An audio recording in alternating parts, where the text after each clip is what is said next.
Hello दोस्तों, नमस्कार। आज हमारी जो क्लास है वो बीए सेकेंड ईयर के बच्चों से संबंधित है और उसमें भी इकोनॉमिक्स के विषय से संबंधित है। जैसा कि आप जानते हो, इकोनॉमिक्स में 3 प्रश्न पत्र होते हैं। प्रथम प्रश्न पत्र, द्वितीय प्रश्न पत्र और तृतीय प्रश्न पत्र, जिसमें कुछ कुछ यूनिट्स हैं। तो आज हम प्रथम प्रश्न पत्र को टारगेट कर रहे हैं और कोशिश करेंगे कि बहुत कम समय में पूरे के पूरे सिलेबस को हम कवर कर लें। और आज हम जो पढ़ा रहे हैं ना, वो केवल एग्जाम ओरिएंटेड है। हम केवल परीक्षा में लिखने के लिए पढ़ रहे हैं। हम कोई विद्वान बनने के लिए नहीं पढ़ रहे। बस हम ये चाहते हैं कि कम समय में किसी भी तरह उस कॉन्सेप्ट की कुछ बातें या उसकी कोर बातें हमारे दिमाग में आ जाएं, ताकि जब कॉपी आए तो हम लिख सकें। और जब मैं ये लेक्चर तैयार कर रहा था ना, तो मैं एक स्टूडेंट के तौर पे ही अपने आप को रख रहा था कि जब हम एग्जाम में लिखने जाते हैं ना, तो जब हम क्वेश्चन देखते हैं तो हमें बस ये लगता है कि इससे जुड़े हुए 5-6 कीवर्ड या 5-6 प्रमुख बातें याद आ जाए ना, हम पूरा लिख लेंगे और उसमें पास भी हो जाते हैं। तो उस हिसाब से मैंने ये लेक्चर तैयार किया है। सवाल ये है कि जिनको टॉप करना है वो क्या करें। तो उनके लिए भी हमने एक व्यवस्था की है कि इसी यूनिट को हम फिर एक बार आपको बताएंगे। आज हम उसको सरल तरीके से पढ़ा देंगे, कल हम इसी यूनिट को टेक्निकल फॉर्म में बताएंगे। तो जिनको भाई टॉप करना हो वो उस यूनिट को यूज कर सकते हैं या उस वीडियो के कंटेंट को भी यूज कर सकते हैं। तो कहने का मतलब, हम सभी तरह के बच्चों को टारगेट कर रहे हैं, क्योंकि यूनिवर्सिटी में कई तरह के बच्चे हैं। ऐसा नहीं कि सब एक से पढ़ने वाले हैं। कई का तो बस ये कि कुछ लिखने को मिले, कुछ लिख आए, पास हो जाए, और कई का टॉप करना है। तो हमने जो लेक्चर प्लान किया है ना, वो सब तरह के बच्चों को समायोजित किया है। तो चलिए हम लोग आगे पढ़ते हैं। जैसा कि मैंने आपको एक वीडियो का लिंक पहले भेजा था, है ना, मास्टर क्लास, जिसमें मैंने आपको एक इकोनॉमी का पूरा एक फंक्शनल सिस्टम उसका समझा दिया था कि कैसे वो फंक्शन करती है। और यदि आपने उस वीडियो को भी अच्छे से समझ लिया है ना, तो आप इकोनॉमी के पेपर में कुछ ना कुछ तो लिख के चले आओगे। कुछ क्या, बहुत कुछ लिख के आ जाओगे। वो 28 मिनट का वीडियो यूपीएससी के मेंस में भी इंपॉर्टेंट होता है। आपकी तो क्लास में चलो ठीक है लिखाओगे, थोड़ी सी अपना दिमाग लगाओगे उस वीडियो का कंटेंट, तो आपकी कॉपी ये लगने लगेगी कि हाँ, ये बच्चा इकोनॉमिक्स जानता है। और आपको भी पता है कि जब एग्जामिनर आप लोगों की कॉपी चेक कर रहा होता है ना, तो उसको लगता है कुछ तो लिख दे, बस इसको हम नंबर खुद दे देंगे। एग्जामिनर खुद आपको पास करना चाहता है, पर आप ही इतनी घटिया बात लिखते हो कि उसको क्या करे बेचारा। इसलिए अगर हम कुछ अच्छा लिख देंगे ना, बहुत अच्छा हो जाएगा। तो कहने का मतलब है ना, हमें बहुत अच्छा नहीं करना, बस हमें बहुत खराब नहीं करना। तो चलो आगे चलते हैं। और हमारा जो पहला टॉपिक है आज, वो है नेशनल इनकम, है ना। हम एक एक चीज को आराम से समझेंगे बिल्कुल। तो आज हमारा जो है वो है नेशनल इनकम,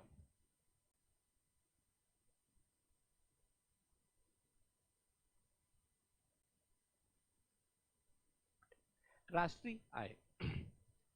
ये पहली यूनिट है।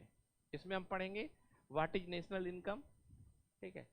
फिर कई इसमें जो हमारे इकोनॉमिक्स हैं उन्होंने जो इसके बारे में डिफिनीशन दी है, हम उसको पढ़ेंगे, साथ में उनका आपस में कंपेयर करेंगे। फिर हम देखेंगे कि इसकी क्या इम्पोर्टेंस है, नेशनल इनकम क्यों कैलकुलेट किया जाता है। फिर नेशनल इनकम को जो कैलकुलेट करने के कई तरह के इंडिकेटर होते हैं, जीडीपी, जीएनपी, एनएनपी, इन सब के बारे में भी हम पढ़ेंगे। साथ में हम उसके कैलकुलेशन मेथड को देखेंगे और जो चैलेंज आते हैं वो भी समझेंगे। इतने में ये पूरी की पूरी यूनिट कवर हो जाएगी। तो चलिए हम समझते हैं व्हाट इज नेशनल इनकम, राष्ट्रीय आय क्या होती है। और देखिए, अगर मैं आपको पढ़ा रहा हूं तो आपके नोट्स भी आपको दूंगा, लेकिन अभी जब मेरे साथ आप बैठे हैं तो बस आपको दिमाग खोल लेना है ना। कोई प्रेशर नहीं लेना, मैं बिल्कुल आराम से समझाऊंगा और बस कीवर्ड पे बात करूंगा, ताकि आपके दिमाग में वो कीवर्ड घुस जाए। आप एग्जाम में कुछ लिख के आइए, लेकिन ये कीवर्ड जरूर लिखिएगा। एग्जामिनर को ऐसा फील होगा कि आपको आता है। तो चलिए देखते हैं राष्ट्रीय आय क्या है, ठीक है। तो आप समझिएगा, दो वर्ड है, राष्ट्रीय आय। तो राष्ट्रीय आय क्या होती है? किसी एक देश में, है ना, तो याद रखिएगा क्या है एक वर्ड, कीवर्ड देश।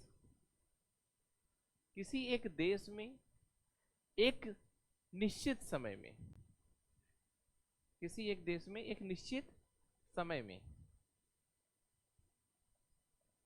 याद रखिएगा, उत्पादित मतलब जो वहां पर निर्मित की गई है, जिसका उत्पादन किया गया है, ऐसी वस्तु एवं सेवाओं का मूल्य, सेवाओं का मूल्य ही राष्ट्रीय आय कहलाता है।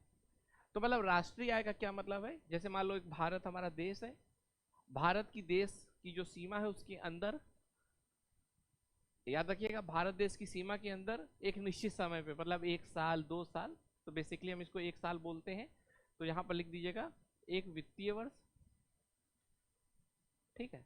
क्योंकि आप भी भाई, अगर मैं आपसे कहूं आपने कितना पढ़ा, तो 1 साल में कितना पढ़ा, 1 महीने में कितना पढ़ा, कोई एक समय तो लेना पड़ेगा ना, वरना हमें कैसे महसूस होगा कि हमने कितना पढ़ा। तो वैसे ही राष्ट्रीय आय का मतलब होता है कि देश में कैसा क्या चल रहा है, इकोनॉमिक, है ना, आर्थिक निष्पादन कैसा हो रहा है, आर्थिक स्वास्थ्य कैसा है, बेसिकली ये बात है ना। तो नेशनल इनकम की अगर हम बात करें तो नेशनल इनकम का मतलब होता है किसी एक देश की सीमा के अंदर एक निश्चित समय में जितनी भी वस्तु एवं सेवाओं का उत्पादन किया गया है, उसका जो मूल्य है, उसका जो मूल्य है उसे हम राष्ट्रीय आय कहते हैं। एक बात समझिएगा, अभी हमें याद रखना है, कीवर्ड याद रखिएगा, क्या? उत्पादित वस्तु एवं सेवाओं का मौद्रिक मूल्य, है ना, क्या? उत्पादित वस्तु एवं सेवाओं का मौद्रिक मूल्य किसी एक देश की सीमा के भीतर किसी एक निश्चित समय में, यह है राष्ट्रीय आय की डिफिनीशन। अब इसको एक साधारण तरीके से आपको महसूस करा दें। जैसे मान लो मेरा घर है, मुझे अपने घर में यह देखना है कि मान लो 2025 में मेरे घर की क्या स्थिति रही, इकोनॉमी की स्थिति क्या रही, मतलब हम लोग कैसा अच्छा परफॉर्मेंस कर रहे हैं कि बुरा परफॉर्मेंस कर रहे हैं। तो भाई ये कैसे देखोगे, ये बताओ। तो आप कहोगे कि भाई 2025 में इस घर में जितनी भी वस्तु एवं सेवाएं आई हैं उसका मौद्रिक मूल्य निकाल लीजिए। तो मैं कहा ठीक है देखते हैं। तो भाई हमारे घर में एक फ्रिज आई, एक टीवी आई, मान लो एक कार आई, है ना, साथ में हमने देखा कि हमने एक टीचर हायर कर रखा था जो हमारे साल भर पढ़ाने आता था। क्योंकि याद रखना इकोनॉमी में केवल वस्तुएं नहीं आती, सेवाएं भी आती हैं। वस्तु और सेवाओं के बीच में अंतर बता दूं कि वस्तु एवं सेवाएं दोनों ही मानव के संतुष्टि भाव को पैदा करती हैं। जैसे मान लो मैंने आईफोन लिया, आईफोन यूज करने के बाद मुझे संतुष्टि का भाव मिलेगा, सेटिस्फेक्शन मिलेगा। और सेवाएं जैसे मान लो मैं बाल कटवाने गया, मैंने बाल कटवाया तो मुझे भी संतुष्टि का भाव मिलेगा। मैंने पढ़ाई की, मुझे टीचर ने पढ़ाया तो भी संतुष्टि का भाव मिलेगा। तो वस्तु एवं सेवाएं दोनों ह्यूमन बीइंग को या मनुष्य को संतुष्टि का भाव देती हैं, परंतु दोनों में एक अंतर है। वस्तुओं को हम छू सकते हैं लेकिन सेवाओं को हम छू नहीं सकते। तो याद रखना वस्तुएं टेंजिबल होती हैं जिसको हम स्पर्श कर सकते हैं, पर सेवाएं इंटेंजिबल होती हैं हम जिसको छू नहीं सकते, पर दोनों मनुष्य में संतुष्टि का भाव देती हैं। जब वस्तु एवं सेवाओं का मनुष्य यूज करता है तो संतुष्टि का भाव होता है ना। तो हमने एक टीवी ले ली, हमने एक फ्रिज ले ली, हमने एक कार ले लिया, ये वस्तु सेवाओं में ले लो। सपोज करो एक मेड आई पूरे साल भर, मेड मतलब काम करने के लिए, मान लो एक चौकीदार रहा, है ना, या मान लो एक टीचर रहा। तो हमने पूरे साल में इतनी चीजों का प्रयोग किया। अब मान लो हमने कहा, है ना, कि 10 रुपए में ये हो गया होगा, 20 रुपए में ये हो गया होगा, मान लो 20 रुपए में ये भी हो गया, मान लो 10 रुपए में ये, 10 रुपए में ये, 10 रुपए में ये। अब मैं 10-20 रुपए इसलिए बोल रहा हूँ ताकि आपको कैलकुलेशन में आसानी हो, है ना। मत सोचिएगा कि इतना सस्ता कहाँ से सब कुछ मिलता है। समझाने के लिए चीज़ों को ज़्यादा कठिन नहीं करना। तो मान लो टोटल इतना हमने लिया तो कितना हुआ, 20-20 40 50, 50 10 60 70 80।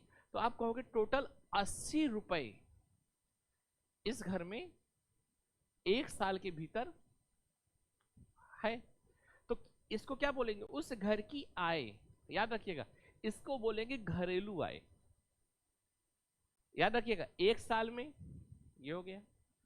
एक घर की सीमा के भीतर, घर की सीमा के अंदर जितनी भी वस्तुएं एवं सेवाएं उत्पादित हुई हैं उसका मौद्रिक मूल्य। तो वैसे ही आप समझिए, जैसे मान लो कोई एक देश है, तो एक देश की सीमा के भीतर एक वर्ष में जितनी भी वस्तुएं एवं सेवाएं हैं उनका जो मौद्रिक मूल्य है, जो मॉनेटरी वैल्यू है, उसको हम बोलते हैं नेशनल इनकम। समझ में आ गई बात? अब आपको ना ये डिफिनीशन थोड़ी अजीब लग रहा होगा कि ऐसा क्यों करते हैं।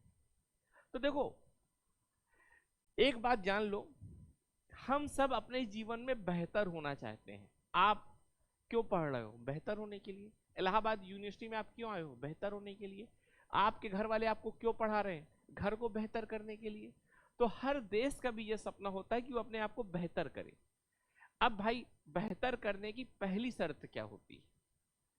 आप बताइए, अगर आप चाहते हो, हमारा लक्ष्य क्या है, हमारा टारगेट क्या है? बेहतर होना।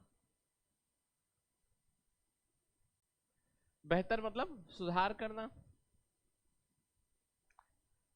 सोचो, आप किसी ऐसे इंसान से कभी मिले हो या किसी ऐसी संस्था से मिले हो जो कहे नहीं नहीं हम तो बर्बाद होना चाहते हैं। वो बात अलग कि हम सुधार करना चाहते हैं पर वो बर्बाद रहे होते हैं, लेकिन कहते तो हमेशा ये ना कि सुधार करना चाहते हैं। तो ये बताओ मुझे, हमारा सबका लक्ष्य क्या है? बेहतर होना, सुधार करना। और सुधार करने की पहली शर्त क्या होती है? आप किसको कैसे सुधार सकते हो ये बताओ। सुधार करने की जो पहली शर्त होती है वो होती है कि हमें पता तो हो कि क्या स्थिति है, या हमें रिपोर्ट तो पता हो। हम डॉक्टर के पास जाते हैं, डॉक्टर से कहते हैं हमें सुधार कर दो, तो डॉक्टर हमारी ये तो पता करता है कि इसका हार्ट कैसा है, किडनी कैसी है, इसका लीवर कैसा है। अगर मान लो आपको मैं अपने घर बुलाऊं और कहूं कि मेरे घर को बेहतर कर दो, तो आप कहोगे ना कि भाई तुम्हारे घर की स्थिति क्या है ये तो बताओ। या तुम मेरे पास एज ए स्टूडेंट आओ और मैं कहूं कि तुम्हें बेहतर करना है, तुम कहोगे हाँ, तो मैं कहूंगा अपनी स्थिति तो बताओ, अपना रिपोर्ट कार्ड लाओ। तो समझ में आई बात? तो वैसे ही अगर किसी देश को बेहतर करना है, क्योंकि करना तो है, देश को बेहतर करना है, क्योंकि हर देश का लक्ष्य होता है अपने नागरिकों को सबसे बेहतर सुविधा प्रदान कर दें। याद रखिएगा, जो भी कोई देश होगा उसका एक लक्ष्य है, क्या? उसका लक्ष्य है बेहतर जीवन प्रदान करना। किसको? सभी नागरिकों को बेहतर जीवन प्रदान करना। आप देखो, पहले आप मिट्टी की रोड से जाते थे तो बड़ी दिक्कत होती, आप फिर डामर की रोड हुई, अब सीमेंट की रोड हो रही। आप देखो, सरकार हर तरह से पानी की गुणवत्ता बढ़ा रही है, विद्युत की गुणवत्ता बढ़ा रही है, स्वास्थ्य की गुणवत्ता बढ़ा रही है, शिक्षा की गुणवत्ता बढ़ा रही है। तो हर तरह से आपको क्या कर रही है? एक बेहतर जीवन प्रदान करने की कोशिश कर रही है।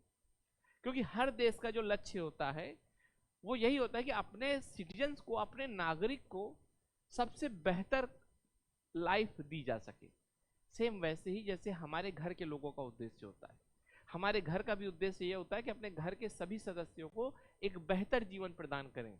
वैसे ही एक देश भी ये मानता है कि अपने सभी नागरिकों को एक बेहतर जीवन प्रदान करें।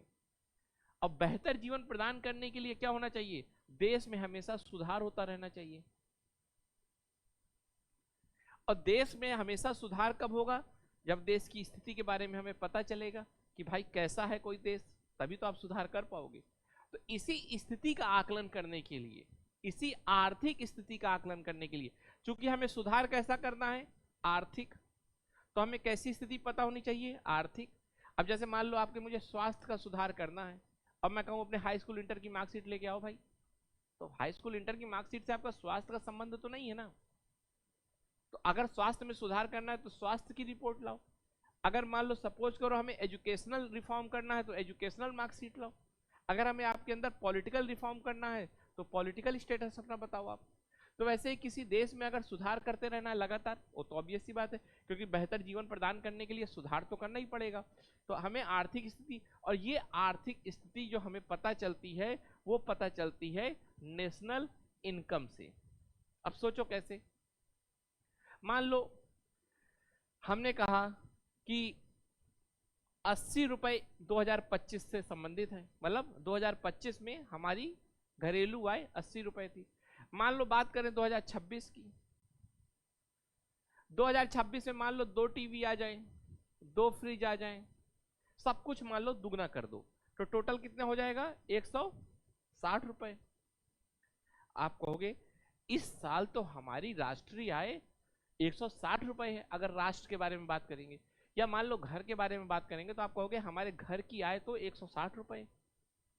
तो आप कहोगे इससे तो दुगना अच्छी स्थिति हो गई, तो आप कहोगे बहुत सुधार हुआ, अच्छी बात है, कीप इट अप, करते रहो।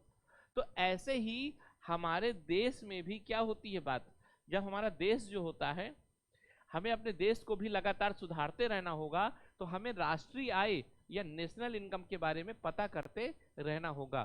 तो चलो एक बात यहां समझ में आ गई होगी कि नेशनल इनकम क्यों होती है, what is the importance of national income, ये बात समझ में आ गई। सबसे पहले आर्थिक सुधार, आर्थिक सुधार के लिए आर्थिक स्टेटस पता होना चाहिए, आर्थिक स्थिति पता होनी चाहिए, उस स्थिति का जो हमें आकलन होता है वो नेशनल इनकम से होता है। जैसे मैंने आपको 2 घरों का तुलना करके बताया कि पहले उस घर की आर्थिक स्थिति ये थी कि एक साल में 80 रुपए की वस्तु एवं सेवाएं आती थी, ठीक है, लेकिन अगले साल 160 रुपए की वस्तु एवं सेवाएं आई, तो मतलब वो घर अच्छा परफॉर्म कर रहा है। तो वैसे ही देश के साथ इसको जोड़ना है ना।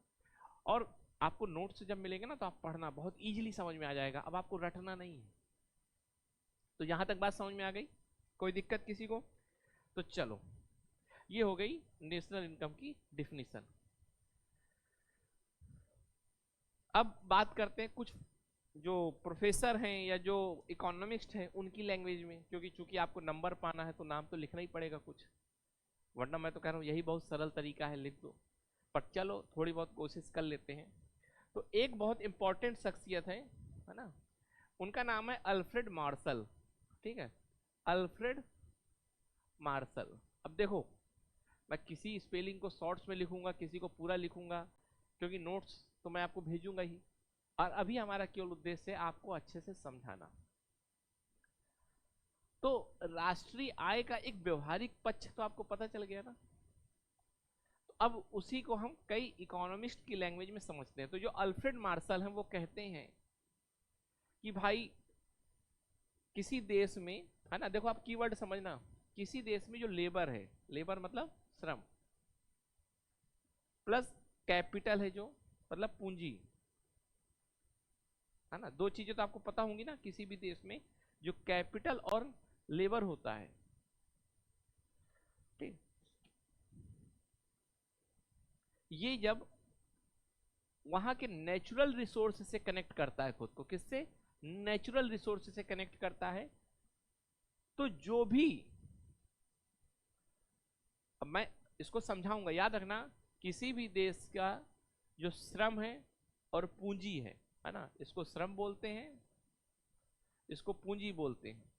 किसी भी देश की श्रम और पूंजी जब उसके नेचुरल रिसोर्स या प्राकृतिक संसाधनों पे काम करती है, तो जो भी net goods and service produce होती है उसी को नेशनल इनकम कहते हैं। मतलब एनुअली एक शब्द और लगा दीजिएगा, वार्षिक, है ना। अब इसको एक उदाहरण से समझते हैं। जैसे मान लो मैं अपने घर की बात बता रहा हूं या देश की बात, जो भी है समझ लो एक होगा। मेरे घर में मान लो लेबर कौन है? मैं, योगेश। मान लो मेरे घर में कैपिटल है एक ट्रैक्टर, साथ में मान लो 1000 रुपी, ये सब कैपिटल है ना। कैपिटल बेसिकली क्या होता है?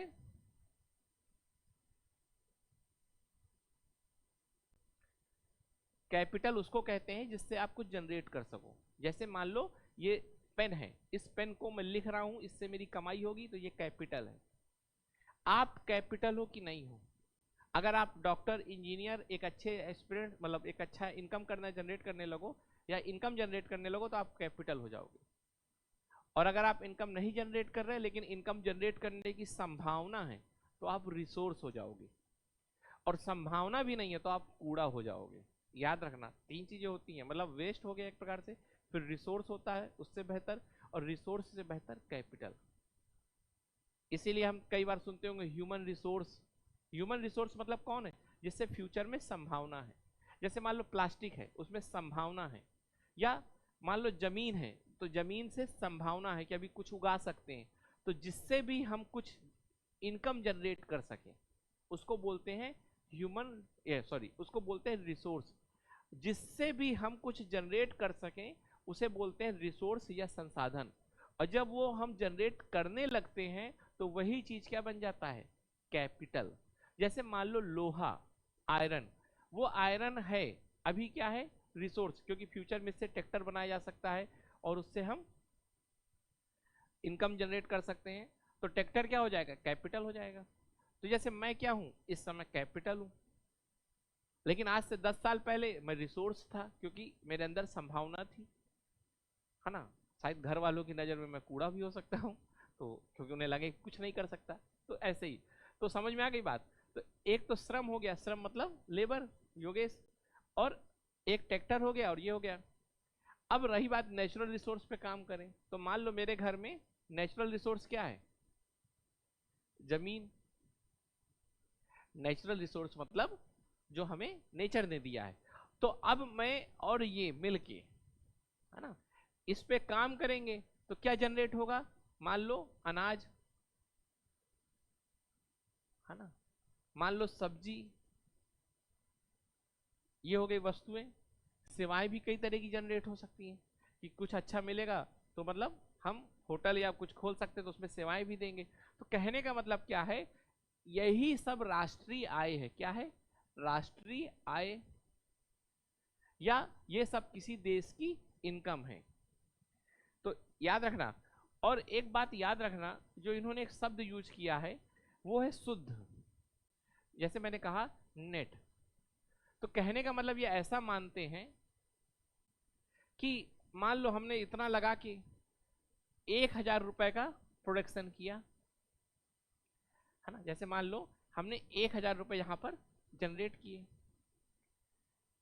1,000 क्या, मान लो 10,000 जनरेट किए, ठीक। तो ये तो हमारी टोटल इनकम है 10,000। पर याद रखना इसमें कि हमारा ट्रैक्टर भी तो खराब हुआ होगा, तेल भी तो बर्बाद हुआ होगा, ट्रैक्टर की मशीनें भी तो खराब हुई होंगी। तो हम कहेंगे कि भाई ऐसा हुआ कि 1,000 रुपए हमारा उस पर खर्च हो गया, तो टोटल क्या बचा? 9,000। तो इसको बोलते हैं शुद्ध। नेट का मतलब क्या होता है? शुद्ध। शुद्ध का मतलब ऐसे, जैसे मान लो मैंने आपको पढ़ाया 1 घंटे और आपसे 1,000 रुपए लिया, तो एक तो ये हो जाएगा कि मेरी 1,000 टोटल कमाई हुई। पर मैं ये भी तो देखूंगा कि लाइट का बिल, ये पेन भी तो खराब हुआ होगा, ये बोर्ड भी तो खराब हुआ होगा। तो मैं कहूंगा यार टोटल मिलाया जाए ना, तो मेरा 100 रुपए तो अपनी जेब से चला गया, 1,000 कमाया, 900 हुआ शुद्ध। तो इसको बोलते हैं नेट। तो अब यहां से कुछ बातें निकल के आएंगी। पहली बात, जो मार्शल ने डिफिनीशन दी, जो मार्शल ने डिफिनीशन दी, उसमें सबसे ज्यादा अच्छी बात क्या है कि इसने नेट शब्द का यूज किया है, मतलब शुद्ध। तो ये एक प्रकार की अच्छी गणना मानी जाती है। सोचो, आप 1 घंटे पढ़ाई करो और उसमें से 20 मिनट रील देखो, तो आप अपने घर वालों से कहोगे कि 1 घंटे पढ़ाई की, लेकिन घर वाले कहें सही सही बताओ, तो कहोगे हाँ 40 मिनट ही पढ़ाई की, शुद्ध वही है। वैसे ही जैसे मैंने कहा 1,000 कमाया है मैंने, लेकिन पता चला 100 रुपए तो मेरे खर्च हो गए थे, तो शुद्ध क्या है? 900। तो जो अल्फ्रेड मार्शल महोदय थे, है ना, प्रोफेसर साहब थे, जो उन्होंने जो राष्ट्रीय आय की गणना की, उसमें इस पैरामीटर को शामिल किया, जिसके कारण ये थोड़ी स्पेशल हो जाते हैं, अच्छे हो जाते हैं। अब चूंकि अभी हम क्या पढ़ रहे हैं, अल्फ्रेड में अच्छी अच्छी बातें क्या हैं, लिखना पड़ेगा ना, कुछ भी आएगा। मान लो अल्फ्रेड की डिफिनीशन लिखेंगे तो उसमें लिख देना प्रो।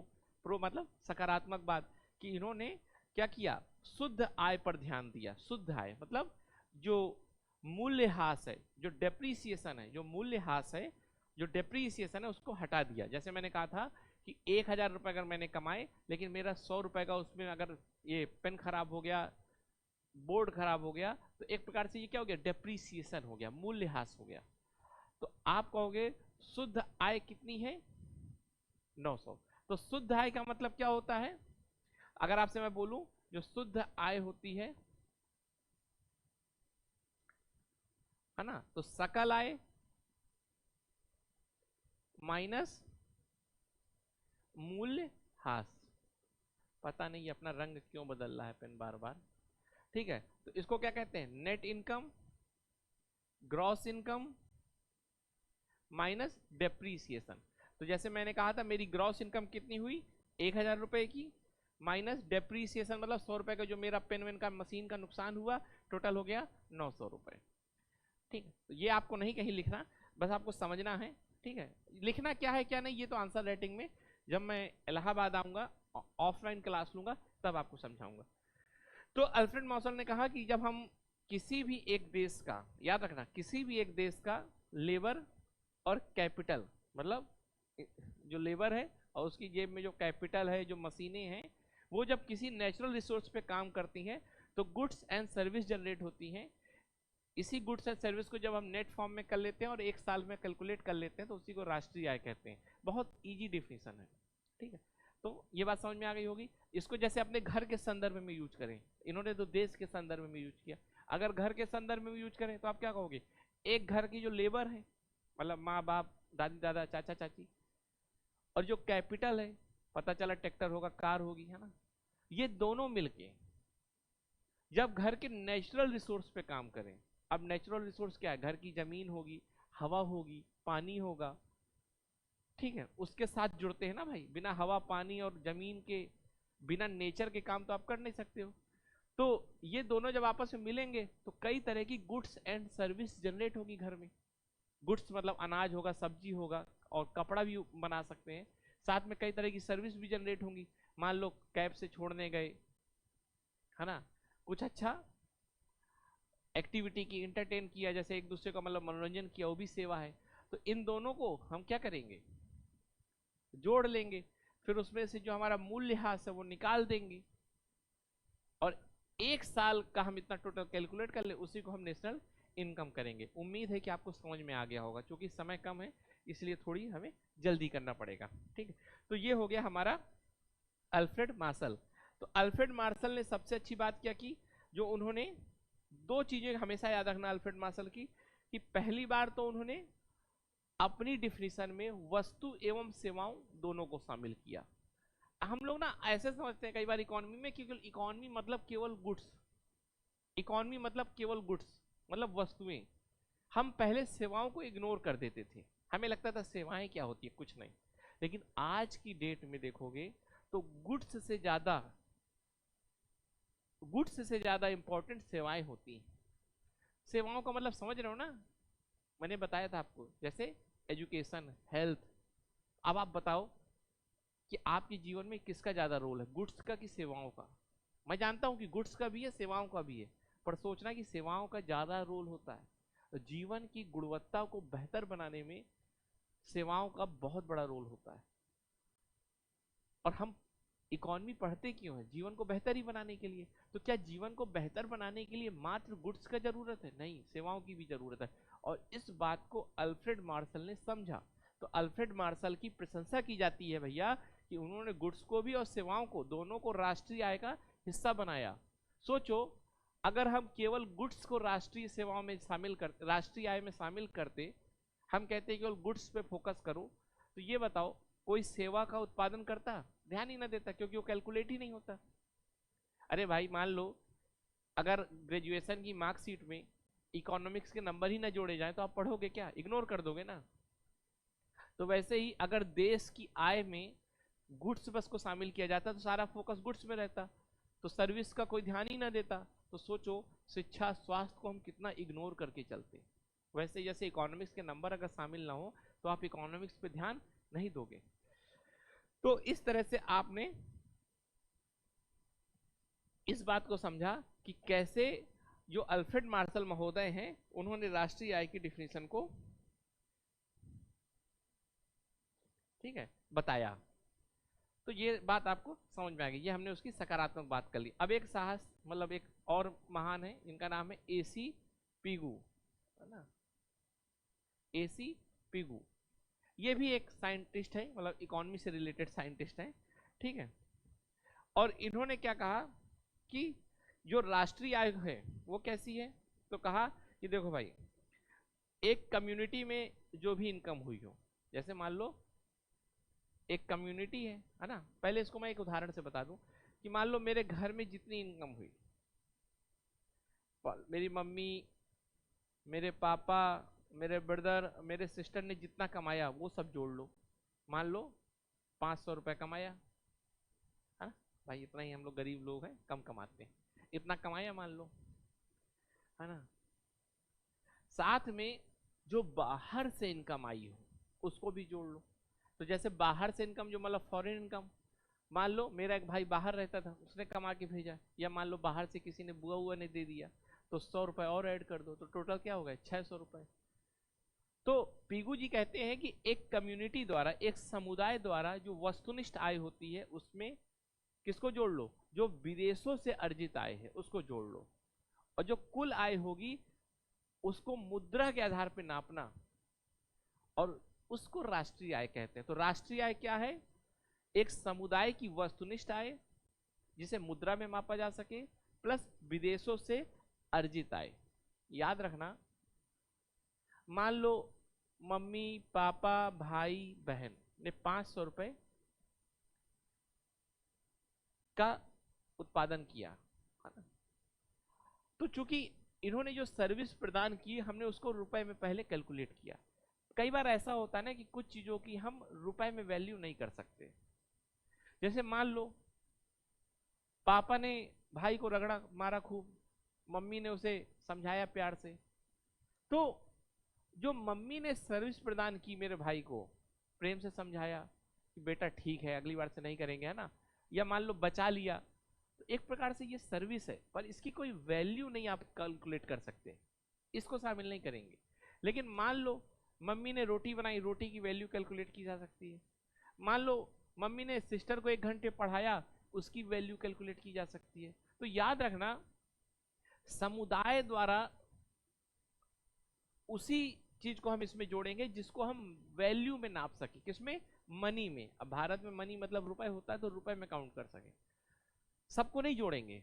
तो समुदाय द्वारा कई तरह की चीजें जनरेट की जा सकती है, पर हम केवल उसी चीज को शामिल करेंगे जिसको मुद्रा के रूप में मापा जा सकता हो। तो याद रखना, समुदाय द्वारा अर्जित आय जिसे मुद्रा के रूप में मापा जा सके, प्लस विदेशों से अर्जित आय को जोड़ देते हैं, तो वो राष्ट्रीय आय बन जाती है, नेशनल इनकम बन जाता है। एक बात ध्यान रखना बहुत अच्छे से कि पीगू महोदय जो हैं उन्होंने कहा विदेशों से अर्जित आय, ये बात मार्शल पे ध्यान नहीं दोगे आप। तो देखो पीगू महोदय एक ऐसे देश के संदर्भ में बात कर रहे हैं जो वैश्वीकरण के साथ है, मतलब विशेष विदेश से भी तो जुड़ना एक बड़ी बात है ना। देखो मेरे हिसाब से सबसे अच्छा साइंटिस्ट या इकोनॉमिस्ट या कोई भी विद्वान है जो ज्यादा से ज्यादा बातों को कवर कर ले। अगर मैं आपसे कहूं कि योगेश के बारे में बताओ, तो आप किसको सबसे बेहतर बताएंगे, जिसने योगेश के बारे में सबसे ज्यादा चर्चा की हो। मान लो आपको बता दिया कि योगेश घर में रहता है, ये करता है, घर का वो, लेकिन योगेश के बाहरी बात किसी ने नहीं बताई, तो आप कहोगे जानते ही नहीं हो। तो वैसे ही अगर देश के बारे में कोई बता रहा है, देश की आय के बारे में बता रहा है, और केवल देश के अंदर की मैटर से जुड़ी बातों को बता रहा है, तो उसमें कहीं ना कहीं थोड़ी कमी है। लेकिन पीगू महोदय ने तो विदेश के साथ भी जोड़ के बताया, अर्थात आप इसको बहुत टेक्निकल शब्दों में मतलब शब्दों में समझोगे तो पीगू महोदय ने वैश्विक संदर्भ में या वैश्वीकरण के संदर्भ में राष्ट्रीय आय की गणना की। याद रखना, वैश्विक या वैश्वीकरण के संदर्भ में, मतलब ग्लोबलाइजेशन के कॉन्टेक्स्ट में भी इन्होंने बताया कि व्हाट इज नेशनल इनकम। तो ये इसी पीगू की भाई एक अच्छी बात है। साथ में इन्होंने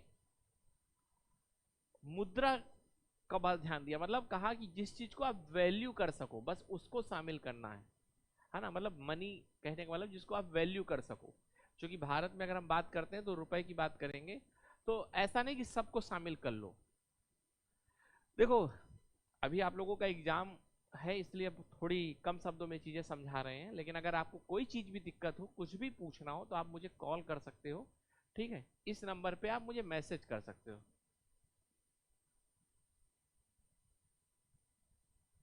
है ना? रुको यार, ये वाले नंबर पे करना है ना। ठीक है, इस नंबर पे जो सहयोग का नंबर है, इस नंबर पे आपको व्हाट्सएप में मैसेज कर देना है या वॉइस मैसेज कर देना है अपने सवाल को लेकर। और जिस फॉर्म में आप मुझसे सवाल पूछोगे उसी फॉर्म में मैं आपको जवाब दे दूंगा। ठीक है, ये उत्साह या सहयोग का नंबर है, तो आप इसमें सवाल कर सकते हो। चलो, ये बात समझ में आ गई। तो भाई मैंने आपको बताया कि दो शख्स थे, अल्फ्रेड मार्शल प्लस पीगू। इन दोनों ने नेशनल इनकम की डिफिनेशन बता दी। अच्छा, एक बात याद रखना, इन्होंने क्या कहा, इनकी जो डिफिनेशन थी वो किस पे सेंट्रिक थी, उत्पादन पे। किस पे, प्रोडक्शन पे। इन्होंने क्या कहा था कि लेबर और कैपिटल मिलके जो नेचुरल रिसोर्स पे काम करते हैं, उससे जो गुड्स एंड सर्विस एक साल में पैदा होती हैं, है ना, अब यहाँ नेट शब्द भी लगा देना, उसी को हम क्या कहते हैं, नेशनल इनकम। पीगू महोदय ने क्या कहा, पीगू महोदय ने कहा कि जो एक कम्युनिटी द्वारा मापने योग, है ना, आर्थिक रूप से मापने योग इनकम है, प्लस जो फॉरेन इनकम है, जो विदेशों से अर्जित आय है ना, फॉरेन इनकम नहीं, मतलब जो विदेशों से अर्जित आय है ना। ठीक है, ये समझ, उसको नेशनल इनकम कहते हैं। तो याद रखना, इन दोनों ने जो बात की वो बेसिकली उत्पादन से संबंधित बात है। ये भी कहीं ना कहीं उत्पादन से रिलेटेड बात कर रहे हैं, ये भी कहीं ना कहीं उत्पादन से रिलेटेड बात कर रहे हैं। तो कहते हैं कि देश में जो उत्पादन हो रहा है उसको ध्यान में रखकर हमें राष्ट्रीय आय की चर्चा करनी चाहिए, है ना। लेकिन जो हमारे नए महोदय आ रहे हैं जिनका नाम है इरविंग फिशर, अब देखो, प्रोनाउंसिएशन को लेकर आप ज्यादा परेशान मत होना, हमें केवल और केवल एग्जाम में लिखना है। तो भाई इरविंग फिशर, है ना, जो भी है, हम तो इसे मछली से याद रखते हैं। ठीक है, पीगू, पिग से याद है, पिग माने सुअर, पीगू हो गया। ठीक है, फिश से, मछली से याद है। और मार्शल तो आपको याद ही रहेगा ना, मार्शल शब्द बड़ा नॉर्मल शब्द है ना। चलो, फिशर महोदय क्या कहते हैं, देखो, अभी तक जो डिफिनेशन बताई थी वो उत्पादन पे आधारित थी, कितना उत्पादन हो रहा उसको राष्ट्रीय आय कहते हैं। पर फिशर ने कहा ऐसा नहीं, इन्होंने कहा कि जो उपभोक्ता होते हैं, उपभोक्ता, है ना, उपभोक्ता मतलब जो कंज्यूम करने वाले हैं। जैसे मान लो आप गए मार्केट में तो आपने कपड़े खरीदे तो आप कंज्यूम कर रहे हो, आपने चाट खाए तो कंज्यूम कर रहे हो, आप मूवी देखने गए तो आप मूवी भी कंज्यूम कर रहे हो, आपने मान लो सपोज करो कोई अच्छे पार्क में घूमने गए तो आप वो भी कंज्यूम कर रहे हो। तो जो वस्तु एवं सेवाओं को ग्रहण करता है उसको बोलते हैं कंज्यूमर। जो वस्तु एवं सेवाओं को ग्रहण करता है वो बेसिकली कंज्यूमर है। हाँ, याद रखना, उसके बदले में वो पैसा भी देता हो, ऐसा नहीं कि चोरी डकैती करके करे, वो नहीं समझना। तो जो वस्तु एवं सेवाओं के संदर्भ में कुछ ना कुछ पैसे देता हो, आर्थिक रूप से कुछ आदान प्रदान करता हो और फिर उसको ग्रहण करता हो, उसको उपभोक्ता बोलते हैं। ठीक है, तो उपभोक्ता के द्वारा जो भी सेवा और वस्तुओं का उपभोग किया जाए इसी को नेशनल इनकम बोलते हैं। तो जैसे इसको मैं समझाऊंगा, तो जब मार्शल और पीगू जी से तुलना करूंगा तब ज्यादा अच्छी एक इमेज बनेगी। तो जैसे मान लो मेरा घर है, मेरे घर में मान लो 100 किलो चावल, 100 किलो दाल हुआ, तो शायद इनके हिसाब से, है ना, मान लो 100 किलो प्लस 100 किलो हुआ और इसकी टोटल वैल्यू मान लो 1000 रुपए हुई, तो इनके हिसाब से 1000 रुपए नेशनल इनकम है। पर फिशर क्या कहेंगे, नहीं भाई ऐसा नहीं है, उत्पादन कितना भी हो उससे फर्क नहीं पड़ता, कंज्यूमर ने कितना कंज्यूम किया। मान लो भाई कंज्यूमर ने कंज्यूम किया केवल, हुआ था, कंज्यूमर ने कंज्यूम किया केवल 100 किलो, और जो 100 किलो हुआ वो मात्र हुआ केवल 500 रुपए का। तो फिशर कहेंगे कि उत्पादन कितना हो रहा है इससे राष्ट्रीय आय नहीं निर्धारित होती, राष्ट्रीय आय इससे निर्धारित होती है कि कितना कंज्यूम किया जा रहा है। और याद रखना ये उपभोक्ता जो होगा वो अंतिम उपभोक्ता होगा, है ना। अब उपभोक्ता अंतिम उपभोक्ता का क्या मतलब है, जैसे मान लो मैंने ब्रेड लिया और ब्रेड मैंने खाया, पेट में गया, तो मैं तो हो गया अंतिम कंज्यूमर, लेकिन मुझसे पहले भी थे, जैसे दुकानदार ने भी तो खरीदा होगा ब्रेड, लेकिन दुकानदार उसका अंतिम कंज्यूमर नहीं है, तो अंतिम कंज्यूमर मैं हूं। तो याद रखना इरविंग फिशर के हिसाब से जो भी अंतिम उपभोक्ता द्वारा उपभोग की गई वस्तु एवं सेवाएं होती हैं उसको ही हम केवल राष्ट्रीय आय के तहत मानते हैं। समझ में आ गई बात। याद रखना भौतिक वस्तु भी हो सकती है या सेवा भी हो सकती है। जैसे मान लो एक घर है, उस घर में कितना उत्पादन हो रहा है उससे महत्वपूर्ण नहीं है, कितना कंज्यूम किया जा रहा है। या मान लो अब देश की बात करें तो जैसे मान लो भारत है, तो भारत में मान लो अंतिम उपभोक्ता 140 करोड़ लोग हैं, है ना। सपोज करो सब कोई कुछ ना कुछ तो खाएगा ही, कुछ ना कुछ तो यूज करेगा ही ना। तो मान लो सभी लोगों ने एक एक रुपए की एक टॉफी खाई, तो 140 करोड़ लोगों ने खाई टॉफी, तो एक तो ये हो गया। साथ में मान लो सब ने एक एक रुपए में बाल कटवाए हो, सेवा भी हो गई, तो ये भी हो गया, है ना। तो अब मेरी बात समझ में आ गया, तो कितना हो गया 280 करोड़ रुपए माना जाएगा वहां की नेशनल इनकम। प्रोडक्शन कितना भी हुआ हो, पता चला टॉफी बनी हो कई सौ करोड़ की, उससे फर्क नहीं पड़ता, कंज्यूम कितना किया इंपॉर्टेंट ये है। और कंज्यूम क्या, दोनों चीजें, गुड्स एंड सर्विस। अब आप बताओ, मेरा एक आपसे सवाल है कि मार्शल महोदय, पीगू महोदय और फिशर महोदय, इनके बारे में थोड़ी तुलना कर दें। तो देखो ये दोनों उत्पादन से संबंधित है, ये उपभोग से संबंधित है। उपभोग मतलब कंज्यूम, ठीक है। थोड़ी थोड़ी बातें इन्होंने वैश्वीकरण के संदर्भ में चीजें बोली, इन्होंने शुद्ध आय पे ध्यान दिया, इन्होंने उपभोग पे ध्यान दिया। उपभोग का मतलब कल्याण पे। अब एक बात बताओ, तुम खुद सोचो, तुम्हारे घर में अगर तुम्हारे पापा 1000 रुपए कमाए और मेरे घर में पापा 1000 रुपए कमाए, लेकिन दोनों में अंतर है। मेरे यहाँ ये इस बात से नापा जाए कि कितने हजार रुपए कमाया, तो मैं कहूंगा 1000। लेकिन तुम्हारे घर में इस बात से तुलना की जाए कि कितना खर्च किया, कितना उस पैसे से तुम्हारे घर में खर्च हुआ। तो जैसे मान लो मेरे घर में जो कमाई होती है, हम उससे अपने आप को दिखाते हैं कि 1000 रुपए हमारे यहाँ कमाई हुई, लेकिन तुम्हारे घर में 700 या 900 रुपए खर्च किए गए। पता चला 300 रुपए तुम्हारे को और 300 रुपए तुम्हारी भाई बहन को दिए गए, 600 रुपए खर्च किए गए। तो तुम कहोगे हमारे घर की नेशनल इनकम 600 रुपए है क्योंकि हमारे यहाँ 600 रुपए खर्च किए गए। मैं कहूंगा हमारे घर की इनकम 1000 रुपए है क्योंकि कमाया गया। दोनों में अंतर क्या है बताओ। अच्छा, आपको कहां पर ज्यादा वेलफेयर दिख रहा है, कल्याण उस वाले घर में ना जहाँ खर्च हो रहा है। पता चला 1000 तो कमा लिया मम्मी पापा ने, लेकिन खर्च 1 रुपए नहीं कर रहे। तो ये राष्ट्रीय आय, ये राष्ट्रीय आय जो नेशनल इनकम है, ये नहीं बताती कि लोगों का कल्याण कितना हो रहा है, लोगों के जीवन की गुणवत्ता कितनी बेहतर हो रही है। लेकिन जो फिशर वाला मॉडल है, ये जो फिशर महोदय का मॉडल है, वो ये दिखाता है कि लोगों के जीवन में कितनी गुणवत्ता हो रही है। ठीक, तो समझ में आ गई मेरी बात। तो ये हो गया इरविंग फिशर। अब आगे चलते हैं। अच्छा एक बात बताओ, अभी तक हमने पढ़ लिया नेशनल इनकम, ठीक है,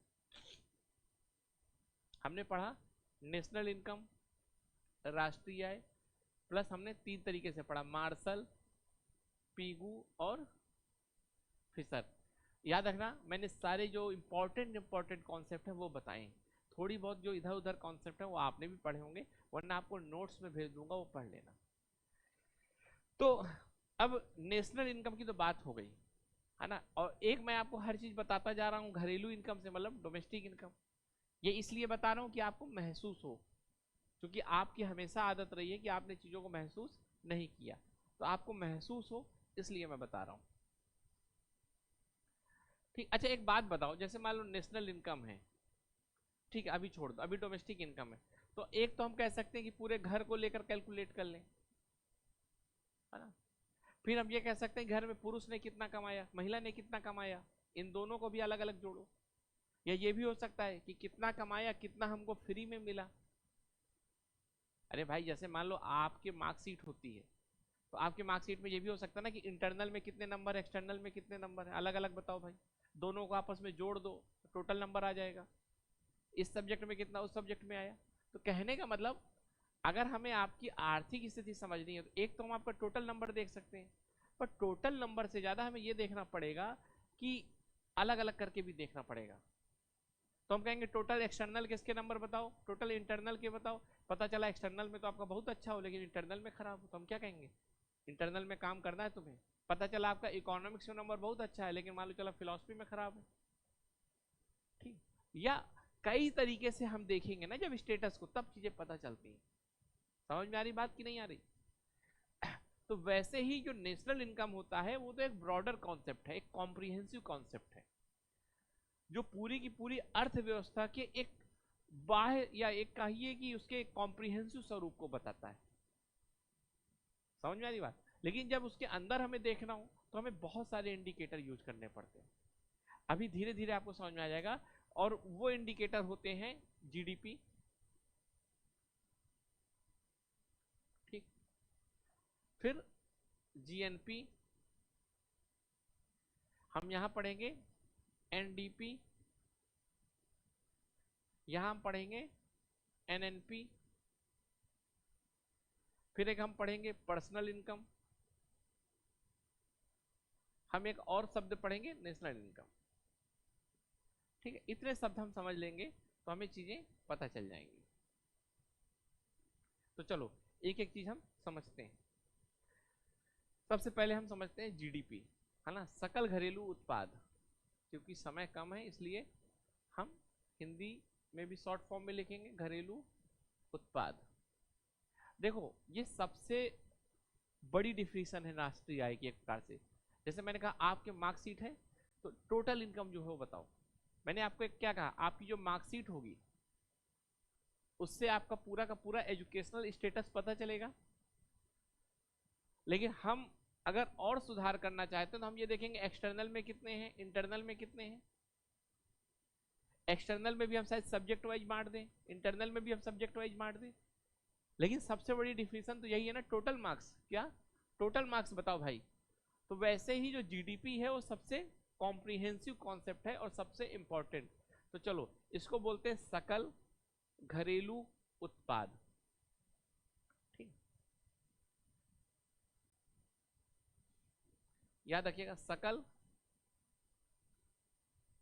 घरेलू उत्पाद।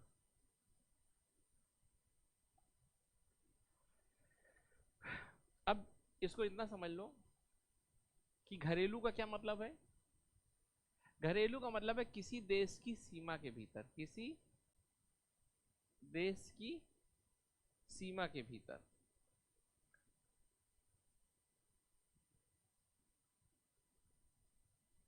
ठीक है, उत्पादन का मतलब है अंतिम वस्तु एवं सेवाओं का उत्पादन।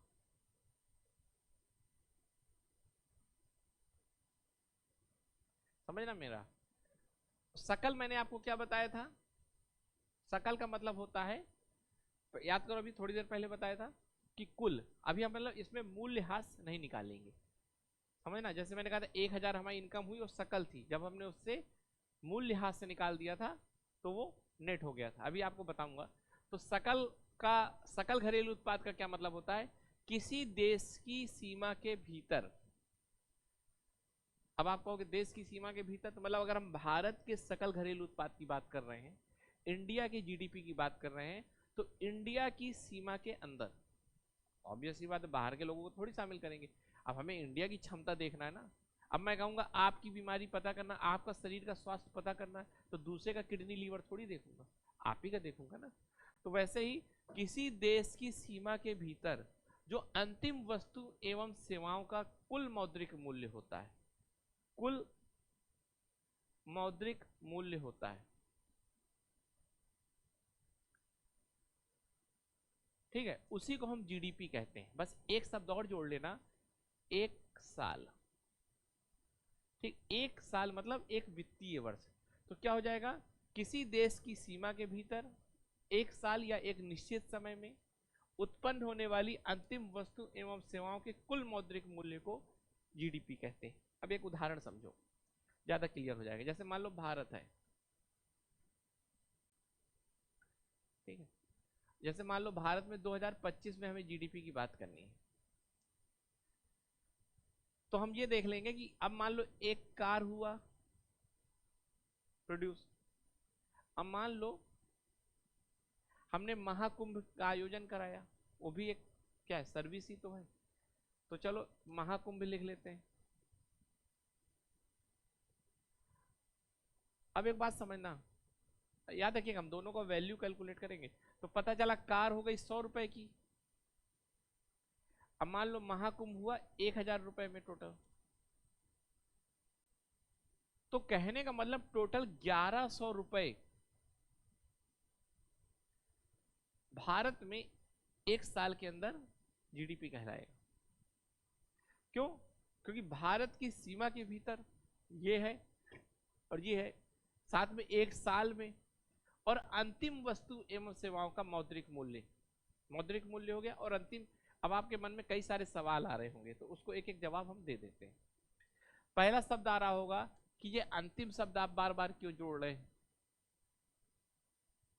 तो मुझे एक बात बताओ, अगर मान लो एक कार बनी एक देश में एक साल में, एक कार एक साल में बनी और इसकी कीमत 100 रुपए है, तो आप क्या कहोगे कि इस साल, मान लो ये साल है 2025, अब मान लो देश का नाम है XYZ, तो अगर मैं आपसे कहूं कि XYZ की जीडीपी क्या है 2025 में, तो आप कहोगे XYZ की जो जीडीपी है 2025 में वो 100 रुपए है।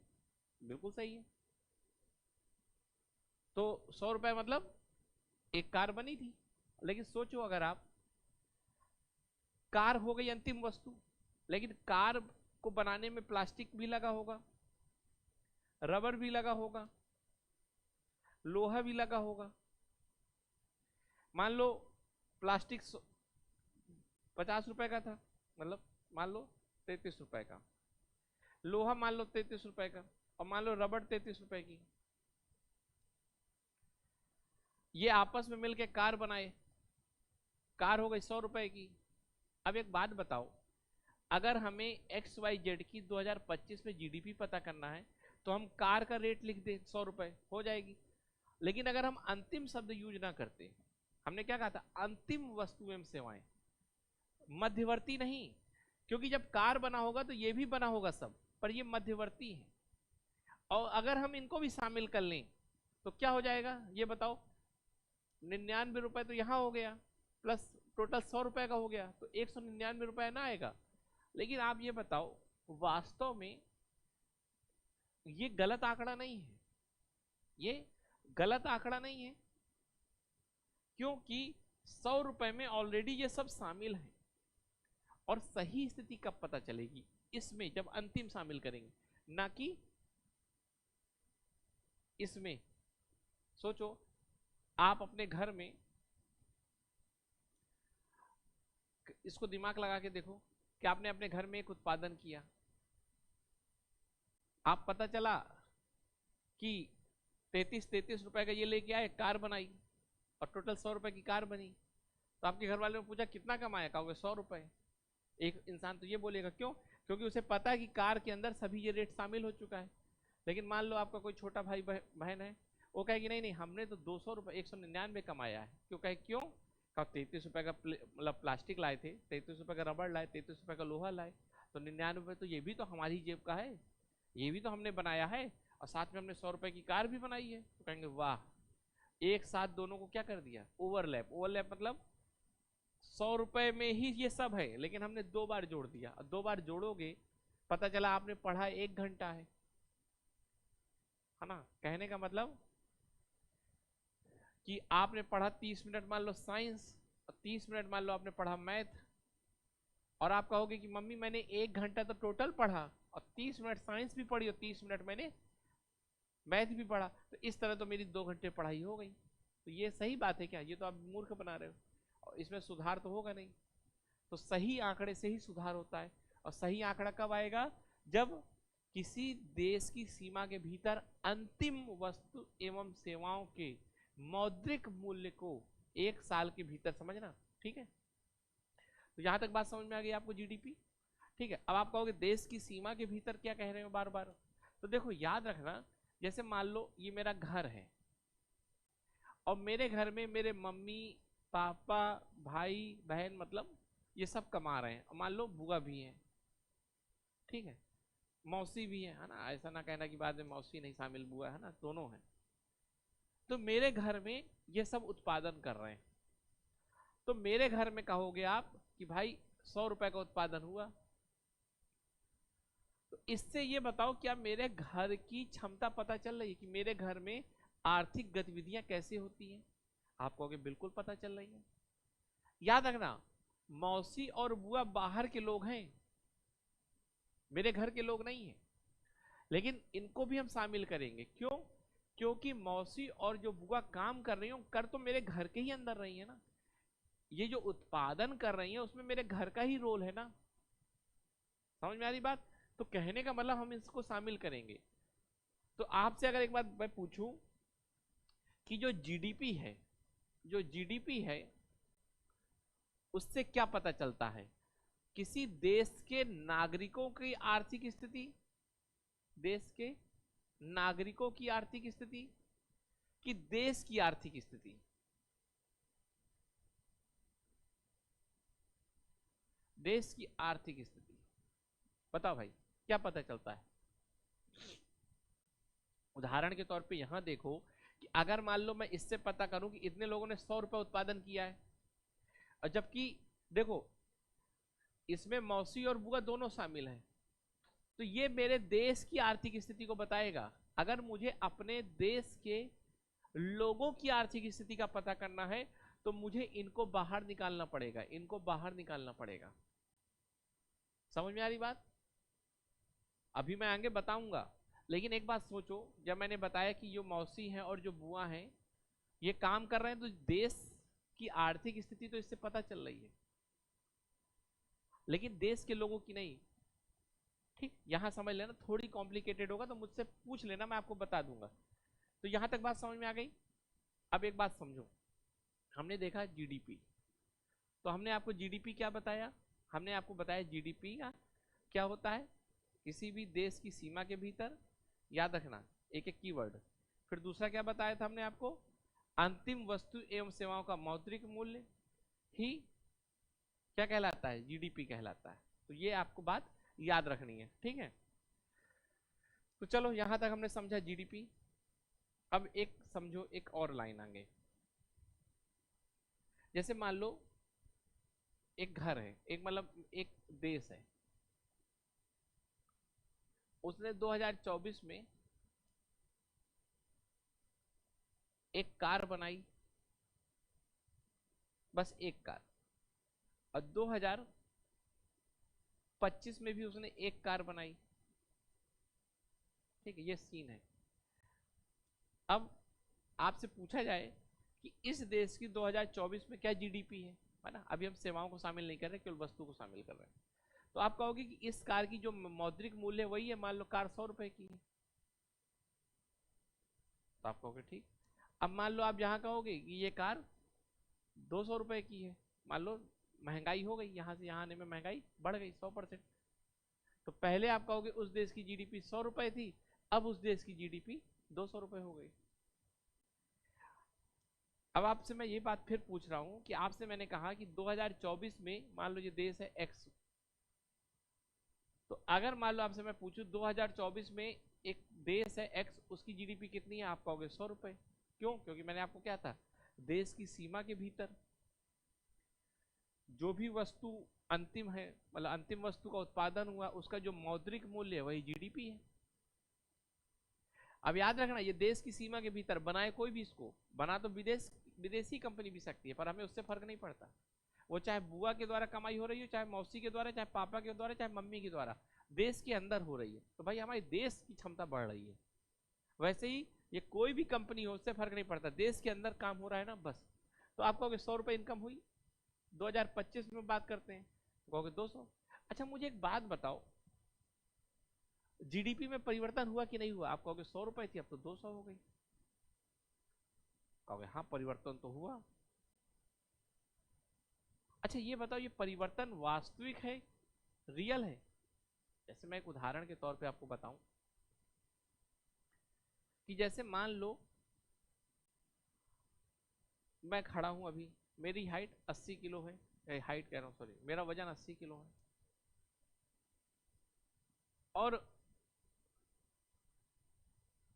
मान लो मुझे अपनी एक महीने में हाइट कर रहा हूं, एक महीने में अपना वजन 10 किलो बढ़ाना है, 90 किलो करना है। तो एक महीने बाद मेरी हाइट नापी गई, हाइट कह रहा हूं सॉरी, मेरा वजन नापा गया, तो मेरा वजन 90 किलो हो गया। पर जो मेरा वजन 90 किलो हुआ वो इसलिए हुआ कि मैंने फोन डाल रखा था, कपड़े पहन रखे थे, काफी भारी अपना शरीर कर लिया था बाहर से। तो देखने में तो क्या लगेगा कि 90 किलो का हो गया हूं, मतलब मैंने ऐसे कपड़े पहन रखे थे कि मैं 90 किलो का दिखने लगा। तो ये जो मेरी वजन है वो 90 किलो का हो गया, पहले 80 किलो का था। तो अगर मैं आपसे पूछूं क्या ये मेरा वास्तव में वजन बढ़ा है, तो आप कहोगे नहीं, पर देखने में तो लगेगा। तो जो चीज केवल देखने में होती है उसको बोलते हैं नॉमिनल, जो वास्तव में होती है उसको कहते हैं रियल। अब एक बात समझो मेरी, कि जो 2025 में ये जीडीपी है ये नॉमिनल है कि रियल है? तो आपके मुंह से आएगा नॉमिनल। क्यों? क्योंकि वास्तव में कुछ नहीं बढ़ा, वास्तव में तो कुछ नहीं बढ़ा ना। जैसे मेरे अंदर वास्तव में तो वजन नहीं बढ़ा था ना, बाहर से कुछ चीजें थी जो मुझे वजनदार दिखा रही थी। अगर मेरे अंदर से वो चीजें निकाल दी जाए तो मैं फिर 80 किलो का हो जाऊं। तो जो नॉमिनल वजन था मेरा, याद रखना, जो मेरा नॉमिनल वजन था, वेट था, अगर मैं उससे कपड़े और मोबाइल सब निकाल दूं, है ना, सपोज करो मोबाइल और क्लॉथ निकाल दूं, तो मेरा रियल वेट आ जाएगा ना। तो वैसे ही याद रखो, ये कार एक ही थी, ये भी एक कार है, पहले 100 रुपए की थी, केवल इन्फ्लेशन के कारण 200 की हो गई, महंगाई के कारण। जैसे मान लो आपके घर में 1 किलो आलू रखा है, 1 किलो प्याज 100 रुपए की है, अगले दिन प्याज की कीमत बढ़ गई, 200 की हो गई।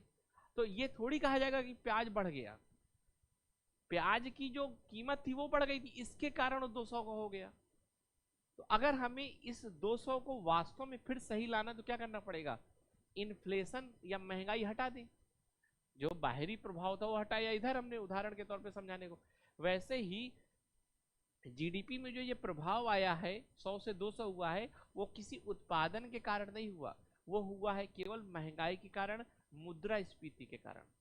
और इसीलिए जीडीपी जब भी निकाला जाता है, जैसे मान लो ये 200 रुपए जीडीपी आई, तो ये जीडीपी कहलाएगी नॉमिनल जीडीपी। क्या कहलाएगी?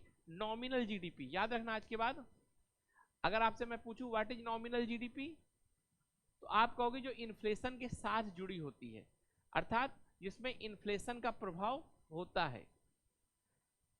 ठीक है, लेकिन मैं आपसे कहूं रियल जीडीपी क्या होती है, तो आप कहोगे जिसमें इन्फ्लेशन का प्रभाव नहीं होता है। क्यों? उदाहरण के तौर पे अगर मान लो जो 200 रुपए है, हमें पता है कि ये पहले 100 की थी, वो तो महंगाई के कारण 200 हो गई, तो हम इससे तुरंत क्या कर देंगे, 100 रुपए निकाल देंगे महंगाई वाला, तो ये फिर से 100 रुपए आ जाएगा।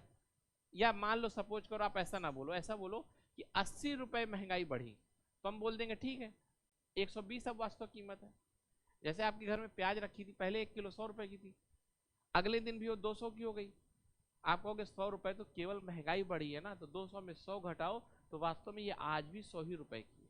तो याद रखना, रियल जीडीपी और नॉमिनल जीडीपी क्या होता है? रियल जीडीपी कहते हैं जिसमें महंगाई का प्रभाव हटा दिया जाता है, और नॉमिनल जीडीपी कहते हैं जिसमें महंगाई का प्रभाव बना रहता है। समझ में आ गई बात कि नहीं आ गई? हाँ, तो चलो यहां तक हमने रियल जीडीपी और नॉमिनल जीडीपी को समझा।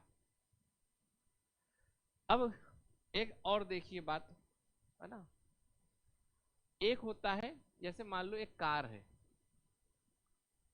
ये 100 रुपए की बनी फैक्ट्री में, ठीक, कहाँ पर है?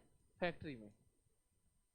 या मतलब अभी बाजार में नहीं आई। कहाँ नहीं आई? बाजार में नहीं आई। और मान लो एक ही कार बनी है केवल, ठीक है, और यही कार जब बाजार में आएगी तो 100 रुपए की रहेगी क्या? नहीं, ऐसा नहीं है। इसमें 100 रुपए में क्या लगेगा? Indirect tax. मान लो 20 रुपए टैक्स लगा दिया सरकार ने, क्योंकि जब कोई चीज बाहर आती है फैक्ट्री से, है ना, मैं आपको समझाने के लिए कुछ शब्द अनौपचारिक यूज कर रहा हूँ पर ऐसे नहीं है, लेकिन जब कोई चीज मार्केट में बिकने आती है तो उसमें अप्रत्यक्ष कर जुड़ जाता है। तो ये हो गया अप्रत्यक्ष कर। साथ में सरकार ने सोचा कि भाई कार खरीदोगे तो 10 रुपए हम अपनी जेब से दे देंगे, उसको बोलते हैं सब्सिडी। जैसे आप गैस सिलेंडर जब लेते हो तो 800 का गैस सिलेंडर मिलता है, लेकिन आपके अकाउंट में सब्सिडी देती है ना सरकार, तो वास्तव में 800 का सिलेंडर बाजार में कितने का दिखता है? 600 का दिखा ना। या जब आप सपोज करो यूरिया की खाद लेते हो, तो यूरिया की खाद मान लो 1000 रुपए की 1 किलो आती है, मान लो, मुझे नहीं पता कितने की आती है, मान लो 1000 की आती है, लेकिन आपको मिलती है कितने की? 500 की। तो कहने का मतलब सरकार 500 रुपए अपनी जेब से देती है। तो इसी चीज को हम क्या बोलते हैं? सहायता, आर्थिक सहायता। तो सपोज करो कार 100 रुपए की बनी, सरकार ने उसमें 20 रुपए का टैक्स लगाया, साथ में कहा सरकार ने जो भी कार खरीदेगा 10 रुपए हमारी तरफ से उसको देना। तो कार कितने की पड़ी? 110 रुपए की। तो जो कार का फैक्टर कॉस्ट था, फैक्टर कॉस्ट मतलब जो बनने में उसकी वास्तविक लागत थी, याद रखना इसको बोलते हैं फैक्टर कॉस्ट।